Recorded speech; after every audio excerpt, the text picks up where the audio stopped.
German homelos I drink coffee and I know things. მე-40 ეპიზოდის სიტყვა არის ჭეშმარული. ჭეშმარულზე ნამდვილად შეგვიძლია ვთქვათ, რომ ის ასეთად იბადება.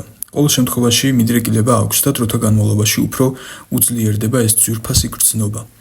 სიყალბის, არაბუნებრიობის, ტყუილების, არაგულწრფელობის მოწული ადამიანს ეწოდება ჭეშმარული.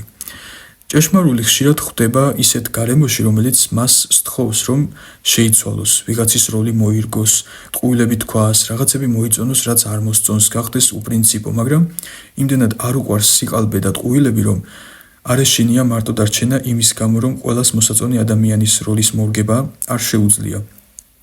შეუძლია, მაგრამ არ სურს, რადგან ბუნებრიობა მისთვის ყველაზე წმინდაა. ამ ერთგულების გამო საკუთარი პრინციპებისა და სიმართლის მიმართ უმეტესად რჩება გარიყულად და მხოლოდ რამდენიმე მეგობარი თუ რჩება. ჭეშმარული თავის მხრივ უზომოდ ძლიერი და მტკიცე ხასიათის მქონე ადამიანია. დარჩებუნებრიობის მოყვარული და სიყალბისაგან დაცლილი ადამიანი იმ სამყაროში, სადაც ყოველი მეორე ადამიანი ვიღაცის როლს ირგებს, საკუთარი ხასიათი არ გააჩნია, ეს მარტივი არ არის.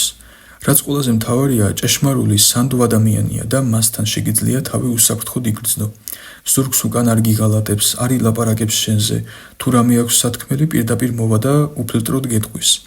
ერთი ჭეშმარული ყველა ადამიანს უნდა ჰყავდეს ცხოვრებაში, ჩემი აზრით.